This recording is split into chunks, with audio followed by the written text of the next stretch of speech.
Friends, आज हम जो हैं डाइलेक्ट्रिक कांस्टेंट्स के बारे में स्टडी करेंगे। ठीक है, डाइलेक्ट्रिक कांस्टेंट क्या होता है और इसको क्या कहते हैं, ठीक है, क्यों कहते हैं।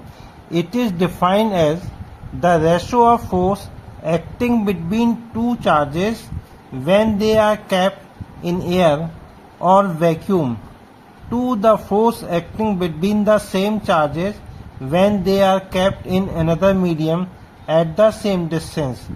ठीक है, इसके मतलब ये होगा कि हम दो फोर्सेस को यहाँ कंपेयर करते हैं। एक फोर्स तो आपका एफ एयर कराता है और एक आपका एफ मीडियम कराता है। तो एयर और मीडियम के फोर्स का जो रेशो होता है उसको हम डाइलेक्ट्रिक कांस्टेंट बोलते हैं। ठीक है, इसको फाइंड आउट करने के लिए हम यहाँ देखते हैं कि यहाँ पे फोर्स की जो एयर में वैल्यू होती है वो 1/4πε0 Q1 Q2 over are square होती है, और मीडियम वाला जो फोर्स हमने प्रीवियस चैप्टर में पढ़ाया था लेसन में तो 1/4πε0 के Q1 Q2 over are square था। जब इसको हम यहाँ पे पुट करते हैं तो ये रेशो हमारा K आता है। It means K equal to हमारा पास हो जाता है F air upon F medium. जो रिलेटिव परमिबिलिटी होती है उसको हम εr से रिप्रेजेंट करते हैं और ये एब्सोल्यूट परमिबिलिटी को K टाइम से मल्टीप्लाई करते हैं। इट मीन्स कि εr इक्वल टू हो जाता है ε0 कैपिटल K और capital K equal to εr upon ε0। अब आता है कि जो कूलम्स लॉ है उसको हम वेक्टर फॉर्म में कैसे लिखते हैं। ठीक है, यहाँ पे हम देखिए 3 डायमेंशन में दिखा देते हैं। ये तो एक्स एक्सिस है, ये हमारा वाई एक्सिस है और जेड एक्सिस है, वो ओरिजिन है। यहाँ पे ए पॉइंट पे जो चार्ज Q1 प्लेस किया उसका पोजीशन वेक्टर R1 है और बी पॉइंट पे जो पोजीशन वेक्टर है वो R2 है। ए बी जो है वेक्टर हमने स्मॉल आर से रिप्रेजेंट किया हुआ है। ठीक है, लॉ ऑफ ट्रायंगल जब हम अप्लाई करते हैं तो साइक्लिक ऑर्डर में जो सेम ऑर्डर में है उनको हम साइड को ऐड करते हैं। O A plus A B equal to O B आता है। इसमें जब वेक्टर की वैल्यू पुट करेंगे तो R1 plus R2 R1 plus R equal to R2 आ जाता है और R की वैल्यू यहाँ से R2 माइनस R1 आ जाती है। कूलम्स लॉ के अकॉर्डिंग हम जानते हैं वेक्टर का फॉर्म जो होता है एफ वेक्टर इक्वल टू होता है 1/4πε0 के Q1 Q2 over R unit vector upon R square. यहाँ पे R square magnitude of the vector है। यहाँ पे सिंपली यूनिट वेक्टर का मीनिंग होता है vector upon mod of vector. F equal to therefore क्या हो जाएगा 1/4πε0 Q1 Q2 over R square और यूनिट वेक्टर की वैल्यू पुट करेंगे तो R vector upon mod of vector आ जाएगा।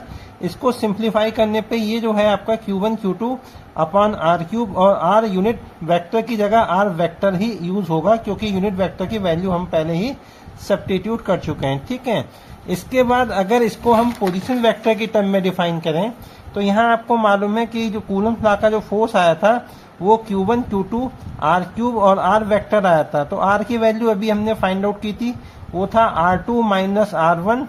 ठीक है, जो इक्वेशन 1 में हम सब्स्टिट्यूट करेंगे और यहाँ पे पोजीशन वेक्टर की टर्म में F आएगा 1/4πε0 के Q1 Q2 mod of R2 minus R1 whole cube within bracket R2 minus R1।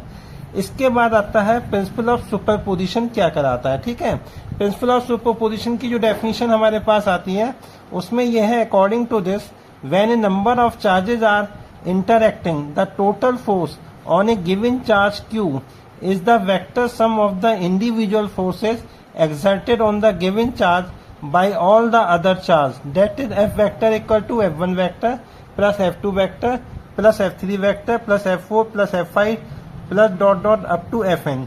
ठीक है, यहाँ पे वैल्यूज फोर्सेस की पुट कर देते हैं तो ये हमारा रिक्वायर्ड फार्मूला आ जाता है। यानी इस पे बेस्ड जो न्यूमेरिकल्स होते हैं वही सबसे ज्यादा हमारे कॉम्प्लिकेटेड होते हैं और इसी को हम लगाना सीखेंगे जो कि आगे के न्यूमेरिकल्स जब सॉल्व करेंगे। ठीक है, अब आता है डिस्ट्रीब्यूशन ऑफ चार्ज होता क्या चीज है। ठीक है, तो यहाँ पे जो है सबसे पहले आता है कंटिन्यूअस डिस्ट्रीब्यूशन ऑफ चार्ज। इसमें लीनियर चार्ज होता है। अगर हम कोई चार्ज क्यू जो होता है किसी लेंथ पे डिस्ट्रीब्यूट करते हैं यूनिफॉर्मली तो उसको लीनियर चार्ज डिस्ट्रीब्यूशन बोलते हैं और ये लैम्डा इक्वल टू Q/L होता है जिससे कूलम पर मीटर यूनिट होती है। जब ये यूनिफॉर्म थिकनेस का होगा तब तो आप यूनिफॉर्म डिस्ट्रीब्यूशन बोलेंगे और जब हमारी थिकनेस यूनिफॉर्म नहीं होती है अनसिमेट्रिकल मैनर में होती है तब यहाँ पे डिफरेंशिएशन का part dq over dl use हो जाता है जो नॉन यूनिफॉर्म डिस्ट्रीब्यूशन होता है। सिमिलरली सेम टाइप क्या होता है सरफेस चार्ज डिस्ट्रीब्यूशन होता है जो कि हम कह सकते हैं किसी भी चार्ज को जब हम किसी सरफेस पे डिस्ट्रीब्यूट करते हैं तो उसको हम सफेद चार्ज डिस्ट्रीब्यूशन बोलते हैं। और यहाँ ये सिग्मा से रिप्रेजेंट होता है, और sigma equal to Q upon A होता है, जिसका unit coulomb per metre uniform distribution के लिए हो जाता है। और sigma equal to D Q upon D A जो होता है वो आपका coulomb per metre non uniform होता है। सिमिलरली वॉल्यूम चार्ज डिस्ट्रीब्यूशन जो होता है, या charge distributed per unit volume निकालते हैं, जिसको हम रो से रिप्रेजेंट करते हैं, और ये हमारा Q upon V coulomb per metre cube हो जाता है यूनिफॉर्म डिस्ट्रीब्यूशन के लिए। और यहाँ पे rho equal to D Q upon D V जो होता है coulomb per metre cube non uniform distribution के लिए होता है। इसके बाद आगे के चैप्टर में हम न्यूमेरिकल के बारे में डिस्कस करेंगे। जो थ्योरेटिकल पार्ट था वो मैंने इसको यहाँ पे डिस्कस कर दिया।